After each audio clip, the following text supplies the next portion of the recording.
Howdy, and welcome back to the Texas Private School Podcast. I'm your host, Walker Lott, and let's just get straight into this. I'm here with Brandon Brunson, the private school director for Texas Private School Baseball. Guy you need to know in the industry, helps out so many schools around the state. Brandon, I appreciate you coming on and ready to talk a sport that I know not that much about, and you probably know the most in the state. So appreciate you coming on, man. You bet. Thanks for having me. It's really an honor. I love, I've always loved baseball, love private school baseball. Kids played baseball. Kind of stumbled into this a few years ago, but man, I really love it. So yeah, so talk to me about that. So how did you come into the position you are? Talking about it a little before. I know you're from Midland, grew up here and there. So just talk about how you grew up and how you came into this position. yeah, I grew up here in Midland playing baseball and football and basketball. Midland was always considered a football town. Friday night lights and the whole 9 yards. And what you'll discover if you dig really deeply is Midland's really more of a baseball town. We've had a whole lot more major leaguers than we have NFL guys, although we've had high profile NFL guys like Eric Winston and Cedric Benson, those kind of guys. Yeah. Just about 4 years ago, there's a guy at my church. He was a minister at church. He had started a long time ago just collecting 3A stats at Midland Greenwood when his kid played. And it morphed into a newsletter that he sent out. And then he started making a magazine, like a Dave Campbell's style magazine. Right. And took it to the coaches convention in January, the Texas High School Coaches Convention. And he said for about 2 years, coaches would stop by and say, "Hey, you're missing something." And he said, "What am I missing?" He said, "Private schools." He's like, I don't know. And so for a couple of years, he just passed it off.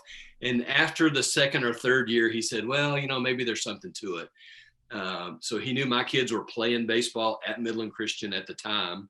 So he said, would you know of anybody who might want to do this for me, or would you do it? Right. And he's one of my really good friends and a minister at my church. I'm like, yeah, I'll do it. So started about 4 years ago. And I mentioned to you when we talked previously, it was kind of a rough start. Coaches need to get to know us and what we do. Anytime I had a UIL coach that left a UIL school to go to private school, it was awesome because they were really in tune with the magazine and the website, and they would reach out to me. So still struggle a little bit in divisions 4 and 5, but I know they're busy. They got a lot going on. They may not know if they're going to have enough to play baseball until February rolls around. So we put out the magazine. You see it right back there, a magazine. There's a weekly newsletter for subscribers. And then we really are trying to connect with coaches and with parents. We'd really like to get more connected with parents as best we could, because what we find is, they're the ones tracking their kids, right? Coaches are a little bit busy sometimes for what they're doing. So that's how we got started and where we are. This year has been the best year ever. I got 100% of my division schools turned stuff in. I was about 90% Division 2, 80% Division 3, and then on down. We also cover the SPC. Yep. So we're doing that. I get requests all the time about homeschool or TCAL or TCAF. And I've reached out to some of the TCAL and some of the TCAF, and I just don't get enough back at this point to make it work. So I'm not going to give up on it. We'll just continue to see what we can do. Right. So I think that's so important, because I think you went into an industry that needed recognition. The same thing why we did this, and the same reason we want to do it for football and basketball, because those are our expertise. So yeah. I'm really glad that we have an expert somewhere else that can do other sports for sure. So I guess going into the next question, looking at the top players, because, the thing with football, is that you really don't get everyone is there's not that many good players in private school football and all that. And I can list off many of them and be like, that's just wrong. And I feel like in any level in the state, you can find talent. There's going to be competitiveness. I think I always say, I think is the depth is the difference between the 6A public schools and the big private schools, the depth and the expertise and all of that. So going through, just talk to us about, what are the best of the best in the private school, this senior class or some other classes, what are the top guys right now going at it? Yeah, so it's interesting. We do, or I do. I say we. When I say we have a staff that goes from 6A to private school. One person does each section. So we collectively do top 10 seniors for our division. So I did the private school division, and we feature those kids, get a little picture in the magazine, not much of a write-up, but a picture. And what I do, Walker, when I start looking for those kids, I use a lot of sources. I talk to coaches a lot. I look at Perfect Game, although Perfect Game is hit or miss. I've got some great stories about that. And when I ask coaches, I'm like, okay, I want to know who are the one or two kids that if I said their name, you would go, yeah, that one needs to be on the list. And even then it gets a little difficult, but so top 10 seniors in the magazine this year. And I've got these alphabetically and not ranked in any particular order, but I had Trip Banta at Lake Country Christian. So he's a kid that was signed to go to TCU, had Tommy John surgery right as the season started. So he's not playing this season. Lake Country, man, they had a bunch of kids that had played together since they were very young, and they were pointing to this year as their year. And that hurt them a little bit, although they're still pretty good. Daniel Calabresi is a kid from Colleyville Covenant. He's also a football player. Yeah, football player. He's actually not committed anywhere yet, but last year he was among the top 3 in home runs, and he's on the home run list again this year. So solid player. We had Ian Collier from Trinity Christian. He's a catcher. He's going to go to Grayson Community College. Kid that I watched, and I love this kid because I've watched him since he was 6 years old. His name is Cody Grayback, right here in Midland, at Midland Christian. He's headed to Baylor. Funny story, when I asked Coach Robles, he's got 4 Division I caliber baseball players on his team. Yeah, it's pretty phenomenal. No arms, all hitters. I asked him, what about the best one? I said, I'm leaning towards Cody. And he said, well, you'd be right. Cody would be the one. He's actually getting some draft buzz early on. So Luke Harrison's a kid at Lutheran South who is signed to go to the University of Texas.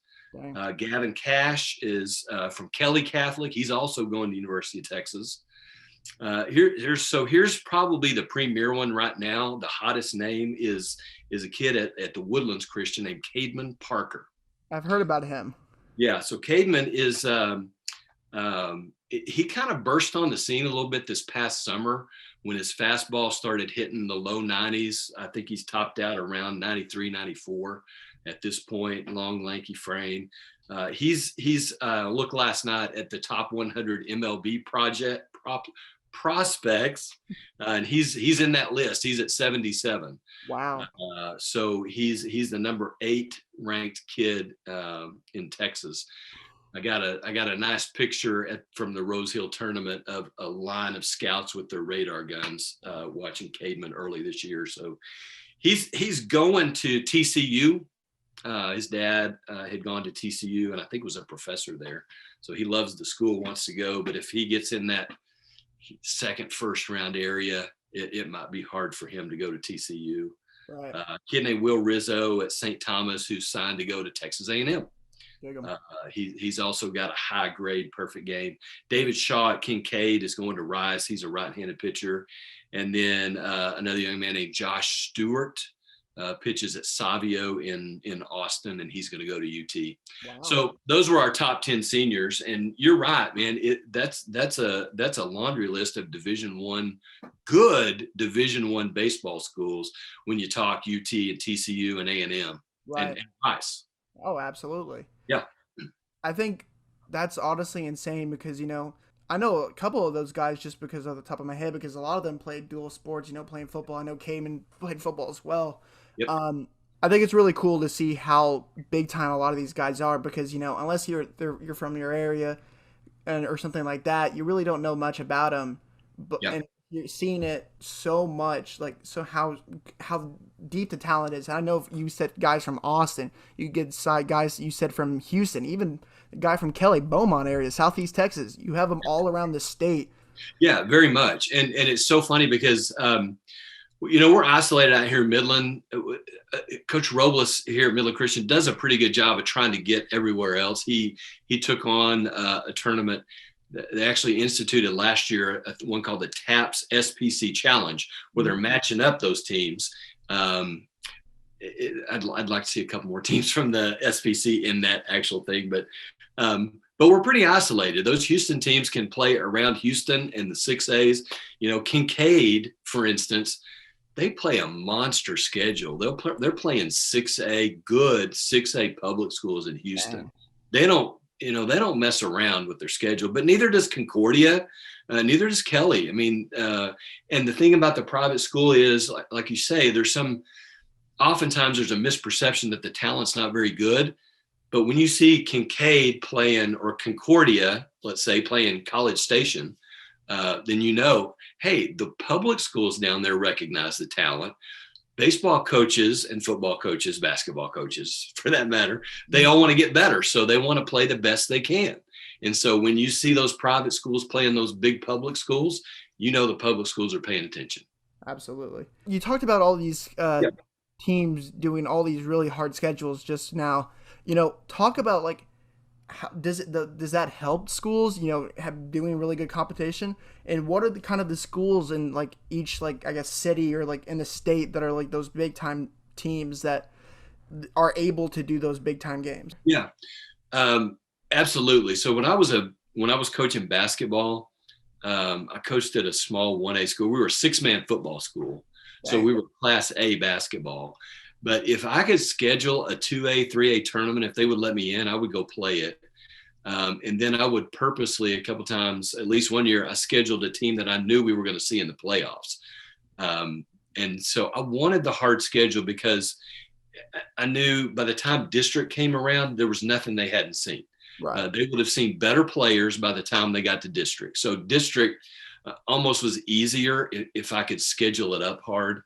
And so I tried. Now, a lot of schools don't want to mess with a 1A school, and I get that. I understand. Because they're trying to do the same thing, right? They just want to get better.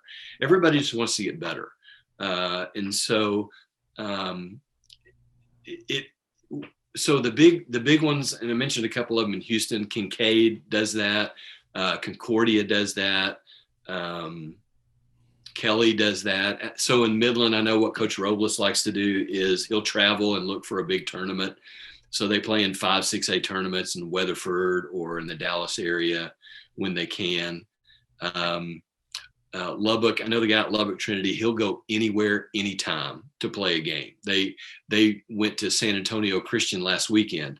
Wow. San Antonio Christian's they're not having the greatest year, but you're talking about a Division III school that's traveling to a Division I school. Wow. So it just the size difference is a big deal. So he wants to go play everybody he can. Lubbock Christian never ducks anybody out here. They regularly will play in tournaments that match them with Cooper or Abilene High. So Southwest Christian this year, for instance, they got in a tournament in Abilene that was Cooper and Abilene High and Midland Lee. So they were playing 6A schools. So anytime they can do it, they will. So that they're another good example. And certainly when you run into teams like Prestonwood and Liberty, they're doing the same thing. They want to play 5A, 6A preseason. There's a fantastic tournament, the Texas Private School Classic, which I'm sure you've heard of if you grew up at Southwest Christian. It's like 30 or 40 teams. It's all divisions, and so they like to see good competition. So that's what they do. Yeah, that's the one at my school, right? It is. Play some games there. So it was started, yes, by the coach that started was Rusty Beam. Yeah, I remember Rusty. Yeah, for sure. Christian for a long time. He moved to Colleyville. Yep. He had been at Colleyville the last couple of years, and now he was back at Southwest Christian. Yeah, when he's back at Southwest Christian. Well, he's not. So he's not coaching. He was a director of transportation, and he was still running the tournament. So. Okay. Yeah. Very, very good guy, man. I really like Coach Beam. Yeah. He's a really good guy. Yeah. I was in probably elementary school when he was here. I just always remember him. I think he lived down the road from one of my friends, so I always saw him. But Yeah, Yeah, he's a really, really good dude for sure. I remember him very like much. hearing that. Yeah, and then it Um, got snowed out this year. So, um, yeah, I always remember going to that like during lunch, and we would always just go sit in the stands and uh, go watch games. That was a good times. it really Um, was. Yeah. yeah, so talking about those like tournaments and stuff like that, Yeah. talk about the best teams in the state. You think this year? I know district's coming up right now. We can talk about district games and later and that stuff like that. But what do you think? Who are the teams everyone needs to like know about? And the big time ones right now. Yeah, so you got to start with, and this is funny. This is where it sort of takes a divergence because when I do the top 20, I actually do a top 30 for the large schools. I throw SPC in that large school category. So I've actually had the number one has flip flopped back and forth this season. Mostly, so I started the season with Prestonwood. It's flip flop now between Episcopal and John Paul in Plano. So it's been kind of a back and forth thing. And so those are two of them. But so when you're talking about SPC is really pretty easy to delineate. It's north and south, and the south is by far dominant in baseball. That's where you got Episcopal and Kincaid. St. John's has beaten both Kincaid and Concordia, and they play St. Thomas. So St. John's doesn't have a fantastic record, but they're playing great competition and they're beating some of them. So, and then Houston Christian is going to be another one to watch. They've got some good kids. So it's going to come down to those 4 or 5 in the North Division. Fort Worth Country Day seems to be kind of the cream of the crop in the North. Really? I really don't think just when it comes down where the rubber meets the road in that tournament, it's going to be South. It's going to be all South schools. Wow. In TAPS, I already mentioned John Paul. So John Paul is one to watch. So is Nolan Catholic. Nolan has been an interesting case, man. They're really good football school. They've had good years in basketball, and baseball just hasn't been all that great when I first started. And I just couldn't figure it out because they had such good athletes on campus. So they hired a guy 2 years ago that was at Midland Lee as an assistant coach, moved back out to Fort Worth, and is dedicated to baseball. They let him, the first year he was there, he coached some football. Now he's just baseball, and he's made it work. So this year they're smoking. They're at like 20-5 right now. Top District 1. So Nolan, Midland Christian doesn't have a great record, but they've got 4 Division I hitters. They started the year 0-6, but they were playing 5 and 6A schools. So the record was skewed, and they're going to be one to watch too. Then when you get in TAPS to the south, you got to look at Lutheran South. You got to look at the Woodlands Christian. They've struggled just a little bit lately, but I think they'll still be in the mix. Sagan Baptist is playing fantastic baseball right now. They were coached a couple years ago by a guy you might have heard of named Lance Berkman, who's pretty good. He moved on, but the guy that replaced him was a guy named Rainer Noble, who was the coach at the University of Houston. Oh, wow. And his pitching coach is Andy Pettit. So they've got a pretty good pedigree down there, and they're rolling, doing pretty well. So those are some of the bigger schools that you would watch out for. In the smaller schools, and you referenced smaller schools earlier, man, there's 2 in Houston, Cypress Christian and Bay Area Christian, who are just phenomenal. I've been getting texts from coaches in TAPS and UIL who say that Bay Area Christian team is something else. They played them in a 2 or 3 game series and said, I didn't see the kids swing and miss very much. Wow. They are outstanding. And my guess is the way the bracket ends up, those 2 would play in a semifinal before they got to. It would be a great championship game, and it's going to be a semifinal game is my guess. Dang. Yeah. Learning about a lot of the Houston schools, that Southeast Texas, there's not many private schools besides Bay Area. And they had a pretty good run this year for football, but that's really, really cool to hear that they're doing really, really good in baseball as well. That's awesome. So moving on, let's talk about District, I believe, is going on right now. I Yes. know a lot of those games are going on. So what? I guess like what districts are really like going to be the tough ones to see who can make it out? Probably the best districts, stuff like that. So let's first go into that topic. What are the best districts in private school right now? You can kind of just go from there. Yeah. So in Division One, your best ones are really 1 and 4. And one is Nolan Catholic, Midland Christian, Liberty, and All Saints. And really, this year it's kind of coming down to going to be Midland Christian, Nolan. They play 4 games against each other. Nolan won 2 in Fort Worth. So this weekend, Nolan comes to Midland to play the other 2. So it's, man, you talk about gigantic matchup. That's what it is. And then in Division 4, that's where you've got Concordia and Kelly. You got St. Thomas. And St. Pius has a couple of players, and they've been in the top 20 all year. So my top 20 is composed largely of those 2 districts. And that's what I think that one's going to come down to, too, will be a Houston area school and whoever survives that, right? I don't know if it's going to be St. Thomas or Concordia. Concordia is an interesting story. Their coach passed away just before the season started. He was number 2 on the winning list in private school baseball. Just an unexpected, shocking kind of thing. So they've been battling through some adversity. But it's going to be one of those, and it's probably, my guess, going to be either Nolan or Midland Christian in the final against a Houston school.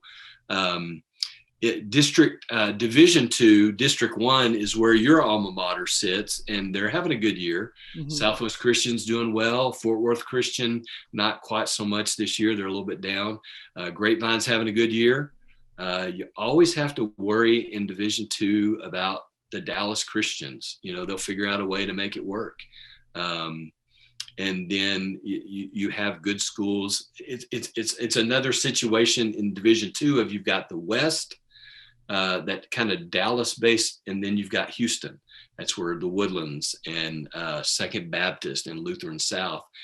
And the other interesting thing is you don't have a state champion from last year. So really what we've got is you've got Liberty, who won 2 state championships in a row. And then last year there was no season. Lutheran South won 2 championships in a row, and then there was no season. So the defending champs it's just an odd situation when the season ended. In Division 3, you've got a little bit out west with Lubbock Trinity and Lubbock Christian. Lubbock Christian's record isn't all that great, but they made a deep run in the state basketball playoffs. So, some of these schools like Nolan, their baseball kids have played 25 games together. Lubbock Christians have played about 10 together. So I expect that come playoff time, they might be pretty dangerous. Right. In fact, my initial prediction was to have Lubbock Trinity playing Lubbock Christian in one half of the semifinal, probably in the Houston area. I don't know where that state tournament's going to be.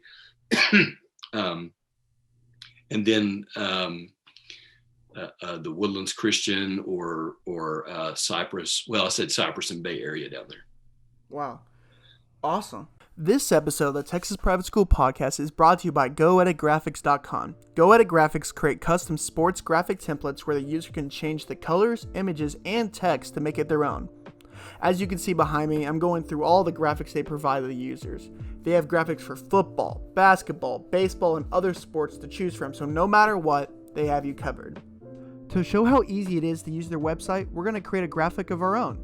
So let's get started. As you can see, we chose this template. All you got to do is select edit and then go and pick out the photos we want to use for the graphic and logo also that you want to use. We are doing my old high school teammate Tyson Flowers, who's going to be a senior next year. So now the photo's in there, and all you have to do is center it up and do the same thing for the logo as well. It's so easy to use. All you have to do is find that logo and your photo you want to use and just plop them in there and you're done. So moving on to the next step, what you do is you go ahead and select text, and then you just type whatever you want into those boxes, and boom, there it goes. You can make the font bigger or smaller depending on what you prefer, and then you move on to the colors. I did, of course, blue, black, and white since those are my old alma mater's colors. And then all you got to do is select export and you're done. You can export it to your computer, or you can export it and share it to Twitter or Facebook easily. Their showcase package is designed to meet the graphic needs of the entire athletic department. The Elite package is specifically created to help high school athletes with their recruiting process. Luckily for y'all, I got yourselves a deal for the showcase package. So, if you mention the Texas Private School Podcast, you will receive $25 off the showcase package. GoEditGraphics is a great way to highlight all your sports and athletes. Check them out on Twitter at GoEditGraphics or visit their website GoEditGraphics.com to schedule a demo. Now, on to the rest of the podcast. Looking into a question I think is really interesting. My boss at TexEx, he does a lot with baseball, and I follow recruiting a lot for football. It's one of my main passions. It's what I want to go into. But the world of recruiting for football is much different than it is for baseball. There's not that many full scholarships available. There's not many things like that it's pushed towards football, of course. So talk to me about that recruiting world and how different it is, and just talk about that. Sure. It's very different, and it changes every year, Walker. And you see some of this with football, with Twitter and Huddle and kids putting highlights out and being able to sort of promote themselves a little bit. And certainly you touched on earlier the travel world of baseball. So these kids are playing baseball year round. And if they're a good player, they're not just playing for Rose Hill Christian or whoever. They're playing for somebody else in the summer. And making the rounds, probably nationally. They'll do tournaments. We had, I mentioned Cody Graybeck, who played here in Midland. He and a couple other guys were playing on a team that was based in California. So they were all over the place all summer playing baseball, getting better. So they get seen early. I mean, early, like 10, 11, 12 years old. And they a lot of them play together. So like 3 or 4 of them go play on this team, and then they come back and form the nucleus of a team like a Midland Christian, or certainly down there in Houston. So yeah. I think that's so. Growing up, all my friends, I always did. For me, I played my football, and then you ended, and then you played basketball, and then you ended, and I played baseball for a while, and probably quit in, I think, elementary school, something like that. Mm-hmm. And then that was really, my spring was open, I just chilled. But these guys, they play their spring season, and then they're on a select team or something like that. And I think football is having 7-on-7 recently blown up. And I think for the past probably 6-7 years, it's become a big thing. But before that, you played your season, you just worked out in the offseason. That was really it. But 7-on-7 has become such a big deal. Kind of like select baseball, I know, is its own world. It's this gigantic industry that a lot of people don't really even realize. Of like just driving around Houston and seeing all the facilities and stuff like that. Baseball's, when you put money into it, it's a big deal. It's a huge deal, and the parents are spending so much money on that. I had one that did a little bit of travel ball too, and most weekends we were going from Midland to San Antonio or Dallas. We took a trip up to Steamboat, Colorado one year, really kind of as a reward for the kids more than anything, to just go play and have fun. But it's a lot of expense. It's a lot of travel. And unfortunately, the downside of that is you see things like kids in high school now having Tommy John surgery because they're throwing too much. They're throwing year round, and it's one muscle, and they're not developing a whole other set of muscles or skills. When I was coaching, I had a really good basketball player. He was a post kid, about 6'6". I begged him to play football. I really wanted him to play football. He could have helped us on the football field, but it would have taught him a different mentality, a little bit more aggressive. And I needed him to be that. And he just didn't. He was worried about his knees, and he loved basketball, and I didn't push it too much. But I love seeing multi-sport athletes. I saw when you talk about a guy like Caveman Parker or Calabresi, they're playing football. They're doing something else. These kids at Lubbock Christian played basketball. They played football, basketball, and baseball. They're 3-sport athletes. And I've heard some things, seen some things, I guess I should say, on Twitter that say maybe Ohio State is sticking in my head for some reason, that they really like to look at 3-sport athletes as opposed to somebody that's specialized in one thing, because it teaches you, I think every sport teaches you something a little bit different. And so I love to see that. But yeah, there is a ton of specialization going on. But in baseball, it's about getting the earlier you can get eyes on me, the better off I'm going to be. So I will say also this, Walker, I think it's interesting that some people, so you mentioned scholarships, and you're right. There are just not many scholarships available in baseball. So sometimes when a kid says, I'm going to Baylor, and I've talked, a good friend of mine is the athletic director at Midland College here. And you'd say something to him and he said, yeah, but what does that really mean? You got to ask the kid, how much money did you get? Because you can say I'm on scholarship at Baylor and it may be a $250 scholarship. It's not a full ride because they don't have full rides to give. So what happens, like, for instance, here in Midland, Midland's going to get the benefit of 2 Division I kids from Midland Christian, and they don't have to give up a scholarship, because here in our town, if you graduate from a Midland school, you get a legacy scholarship and you get to go to college anyway. So they get to bring these kids into the baseball team and use a scholarship on somebody out of town. And you can have as many kids on the baseball team as you want. So they can stack it up that way. And the other thing that I think some people don't realize about junior college is this. If a kid, so you may see a kid that's really, really good, like, man, he could almost be drafted. And he ends up at a junior college and people think, what happened? Well, it's because he could be drafted. He doesn't like exactly where he could be, but if he goes to junior college, he stays draft eligible. So he might can get picked again.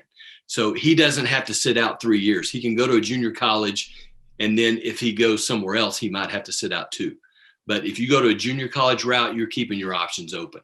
And certainly there are some of those that are non-qualifiers, right? Just didn't quite make the grades. And so they get to go to Hill College or Navarro or Wharton Junior College down there, work on the grades, and then maybe transfer to a D1. Wow, I never knew that. That's actually really, really interesting. Talking more about that, playing select baseball, do you think it's now, if you want to go play college ball, it's a necessity to do this summer round thing? Because I think half of the, I guess what's the word? Being able to get yourself out there is being able to do all these tournaments over the summer where colleges and scouts can see you. Yeah, it's like a necessary evil almost. And honestly, I'd probably get in trouble for saying this too much, but because I know there's some kids that really pursue that. I know there's a certain section of travel ball that it's kind of about the parents and what the parents want the kid to do or think they can do.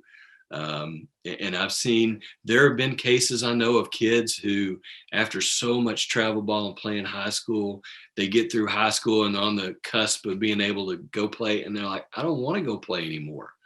I want to go to college and study and have fun. And college baseball is just going to be a grind again. And so they just get burned out by playing too much, you know? And in this day and age, I get it that you have to do that, but there's other ways to be seen, and there's Twitter and man, but you're right. The travel ball is just a big monster. Yeah. Talking about the recruiting process, we mentioned scholarships. How do you get recruited in baseball? Like, is it something where, like, I guess it's kind of like for football, you do your camps or stuff like that, and then, your coach sends out film to colleges, stuff like that. Is it different for baseball? Is it through the coaches, or is it like something else? Like, how does that all work? Man, it's just a variety of ways. So a lot of these select coaches or travel coaches are ex-college players. And they may be working in the oil field or a sales rep somewhere. And so they have a job, but they're also coaching this team. And if I know, if I want my kid to be seen and I know, Coach Smith went to Texas A&M and he's coaching that select team, then I'm going to try to get on that team. Or those guys. So those guys have connections to the high schools for sure, and can funnel them around. So get them in the best place. That's part of it. And then I think baseball, private school baseball is pretty good about, I've had coaches who will see players on other teams. There was a case of a kid that he had signed to the University of New Mexico, and then New Mexico pulled everybody's scholarship. They said, we don't have the money, so you don't have a scholarship anymore. And an opposing coach found out about that and said, I'm going to get that kid a place. Wasn't his kid, wasn't his program. In fact, they were direct rivals that don't like each other very much. He was like, that kid's good and he deserves to play. And he said, I'm going to go make phone calls tomorrow and see if I can get him somewhere. So there's pretty good camaraderie. I mean, there's competition, but baseball is a pretty tight, close-knit community, and they want to help kids in their district or kids they know that are good. Yeah, so that's part of it too. Absolutely. I've heard like a lot about it's a lot of loyalty. And like once a college picks you, like that's your school, you're loyal to that school, which I mean, in football, you really see a lot of decommitments, a lot of that things that you really don't see in baseball that often. Not as much. There's a rash. So pointing back to travel ball though, partially, I would say there is, it's been a little bit interesting to me to see how many kids commit very early. So like you'll see baseball kids as freshmen who have committed to a college, right? And to big ones like Oklahoma State and Arizona State. There's a young man, Derek Mitchell is a kid that plays at Prestonwood. He spent some time as the number one prospect in the country in the class of 2023. He's down to 3, 4, 5, still in the top 10. So he's committed to Arizona State. I think there were some family connections. They moved from Arizona. But when you talk to coaches about him, I did talk to coaches about him at the convention about that early commitment. They said he'll never go there. He's going to be a first round draft guy. And if he's a first round draft guy, he goes the first round. That in baseball, that's the difference. You can out of high school get such a contract that it's so hard to turn down. There was a kid 2 years ago at St. Thomas named Joe Wolf. Pitched in the state tournament. He was committed to Texas A&M, and then he got picked at the top of round 2, and the money was just too good. So he can go to A&M, he can get his degree, but man, that signing bonus in round 1, top round 2, it's hard to turn down. So he took the deal and went to play in the Mets organization. Wow. Yeah, I think that's something that like a lot of people don't like.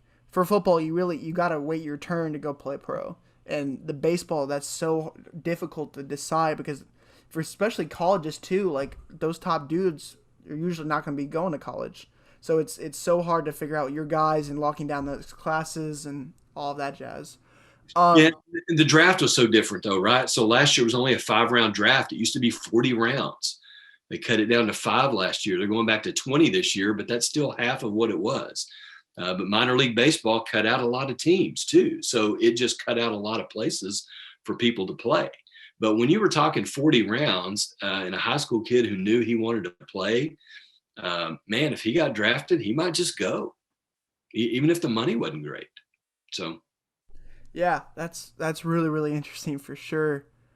Looking at another topic, how does the private school ball compare to public school?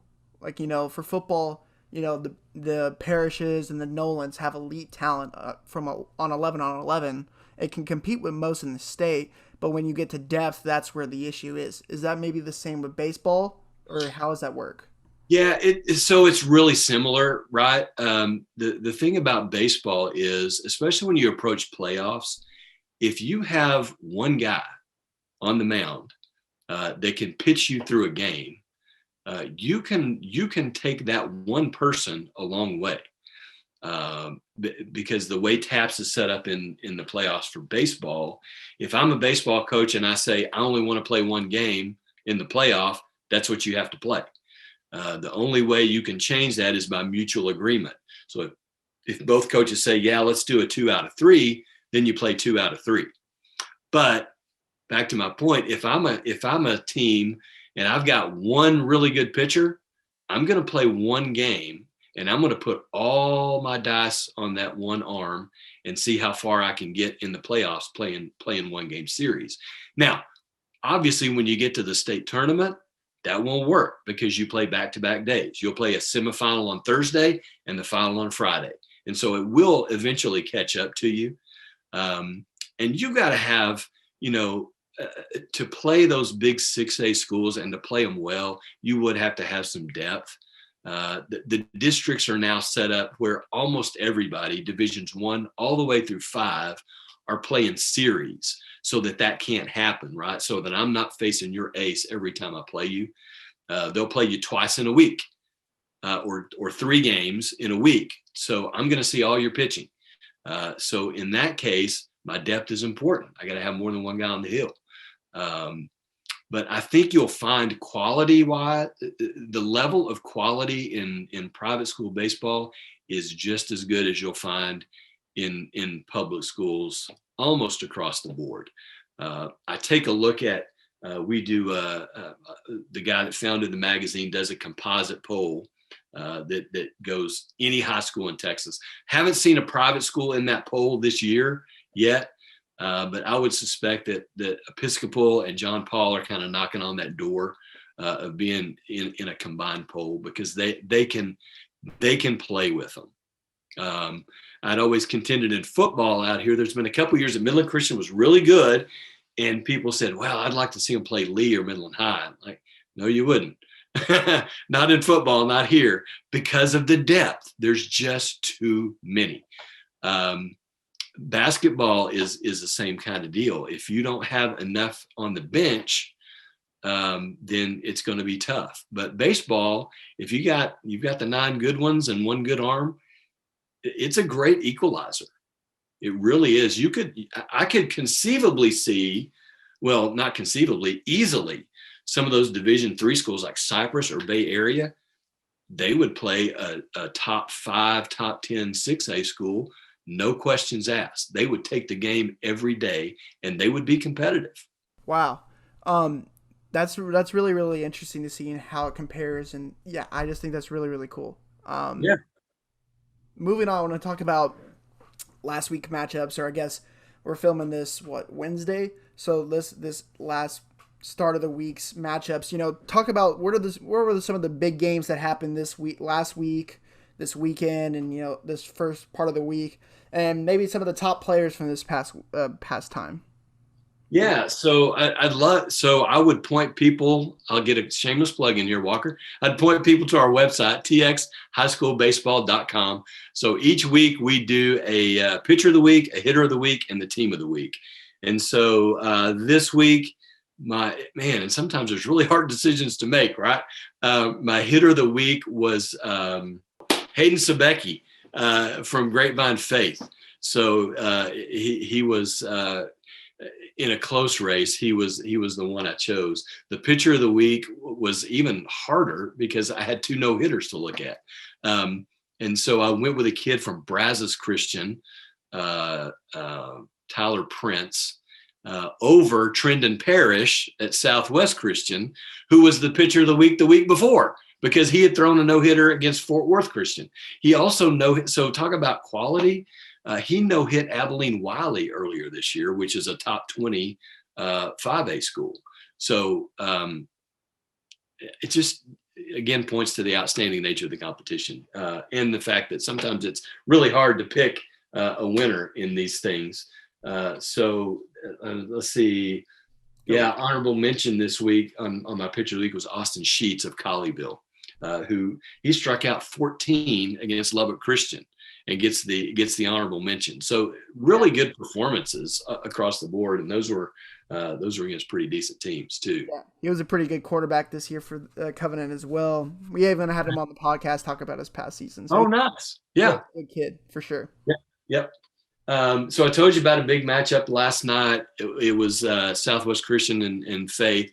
They'll play again this week. The bounce back game will be, I think it's tomorrow night. So Yeah, some good stuff going on. I mentioned Nolan and Midland Christian are meeting up. It's interesting. Some of those districts, I know Second Baptist has finished their district schedule already. They're 10-0 and they're done. So they're going to spend this week playing a couple of teams, public school teams, and getting ready for the playoffs. I think Concordia. So the other big matchup, there was Concordia was playing St. Thomas last night. They got to the 6th inning. It was a 1-0 game. Lightning came in, suspended the game, so they'll have to pick it up and finish it tomorrow night. So those are games that are going to have implication later down the road. And I'm off the top of my head, I'm also thinking about Bay Area and Cypress. I think they're pretty much done with the bulk of their district schedule. So things are getting to the point where I can start reforming a bracket and see what it really is going to look like. Awesome. Let's talk playoffs. If you can a little bit, what are you projecting this to happen? I know we talked about a little bit earlier, but if you want to get your, like, for each division, who do you think is going to meet probably in the state, and who do you think is going to win it all this year? Winning it all is so tough to say, man. I've gone so back and forth. Division One, again, it's going to be districts 1 and 4. I would suspect, if things go the way they should, it would be in Nolan, Midland Christian on one side of the bracket. And man, I've been so back and forth on that Houston district. But the thing is now, Central Catholic started off and they played a bunch of 5A schools in San Antonio, and they're into the top 10, and Antonian's pretty good. So I wouldn't be surprised at either one of those to sneak in. But I'd probably lean back to Concordia, St. Thomas ending up on that other side of the bracket. And I would say Nolan, Midland Christian's probably the ones. Midland Christian doesn't have quite the depth of pitching that some do. But that's probably where I'd lean there. Division II, probably a South school, probably Second Baptist is who I would, at this point of the season, I would think my money would be more on Second Baptist to take the title. On the other side of the bracket, I suspect you would see a Southwest or a Grapevine make it that far. That's what I would suspect. Division III, I really like Lubbock Trinity, but I also like Colleyville. Originally, as I mentioned earlier, I had Lubbock Trinity and Lubbock Christian playing a semifinal, but Colleyville has just had a really good year. And so I think I would lean now to Lubbock Trinity and Colleyville on one side of the bracket. And then in that Division III, it's going to be Cypress and Bay Area. And right now my money would probably be on Bay Area to win it all in Division III. Division 4 and 5, man, they just get a little bit more difficult for me. Because I just don't get as much information. I will say Division 4, probably one of the strongest resumes is Brazos Christian. They've got some kids. They've got multiple no-hitters. I think they've thrown 3 or 4 no-hitters this season already, and those kids are sophomores and juniors, so they're just going to get better. They're going to be ones to watch. Division 5, Weatherford Christian is still going to be my pick. That was the best story. One of the best stories I've ever heard was Weatherford Christian. So in 2019, 2 years ago, they just kind of came out of nowhere, showed up at the state tournament and won the state tournament. They won the semifinal game on a walk-off single. They won the championship game. They got off the field by a trick play. They did the hidden ball trick to get off the field. Got to the bottom of the inning and hit a walk-off single to win the state championship. They started 8 freshmen and 1 sophomore in 2019. And so last season they were, I was looking at them to be maybe 4-time state champions because those kids stuck together. So last year, again, canceled. This year they had 1 kid move away. So they've still got basically the same group. They're going to be matched up with Ovilla in a semifinal, so that's going to be a really good matchup. And then down south, St. Paul is. Yeah, Yeah. Shiner. Yeah, Shiner St. Paul. Yeah. Shiner St. Paul is looking pretty good in that part of the bracket too. So we'll see. It's such a funny game, man. You just never know. You just never know. Absolutely, absolutely. All right, moving on. Some of the cool things we did, the past years, we kind of showed off the stats and who really balled out this season. Talk about that. So who's probably the best pitcher out there right now? Who's the best hitter? Who's hitting bombs right now? Just talk to us about that a little bit. Yeah, I wish we could track everything. So during the season, we track home runs and strikeouts, which is what most people like. I get a lot of coaches that ask me about, well, what about average and RBIs? Like, we do that. So we do that at the end of the season. We'll compile all those stats and we do a top 75, and it will include RBIs and doubles and triples and stolen bases, all those categories. But we narrow it down to those two because we're just tracking so much other stuff. And so I've got a couple kids, Nathan Taylor at Lubbock Trinity and Gavin Cash at Kelly, both have 6 home runs. A couple kids at 5, Bryce Calloway at Second Baptist and Jordan Kelly at Fort Bend Christian, each have 5 home runs. And then when I look at my strikeout leaders, the strikeout leader in the state of Texas is a private school kid, which is awesome. It's Trendon Parrish at Southwest Christian. And so he as of Sunday, he was at 100 strikeouts for the year. And then he added 15 against Grapevine last night. So my guess is he'll be the leader going into next week as well. I don't remember how far ahead he was of the second place guy, but I know he was in first last week. Wow. Go Eagles, man. Go Eagles. Shout out to him. Yeah, there you go. And here's the next thing. The next kid on the private school list is at 89. His name is Sam Canard from Brazos Christian. I mentioned Brazos Christian earlier. So he's up there. And then at John Paul, there's the kid, Trajan Lee, who actually played at St. Thomas in 2019 at the state tournament. He was playing for St. Thomas. His dad got a job at John Paul, so they moved to John Paul last year before the season got cut short. And then they got Luke Harrison at Lutheran South, and then Caveman Parker at the Woodlands rounds out the top 4 or 5 there. So got kids that are way up on that list. And I'm telling you, if those kids were at a private school, they'd be doing the exact same thing. Awesome. That's awesome, man. Brandon, I really appreciate you coming on, man. We'll probably have to get you on for the last little bit of the playoffs, get you in, maybe help us make some picks and something like that, make it a little bit exciting, man. Love to do it, man. Love awesome. to do it. Really enjoyed it. Appreciate what you guys do.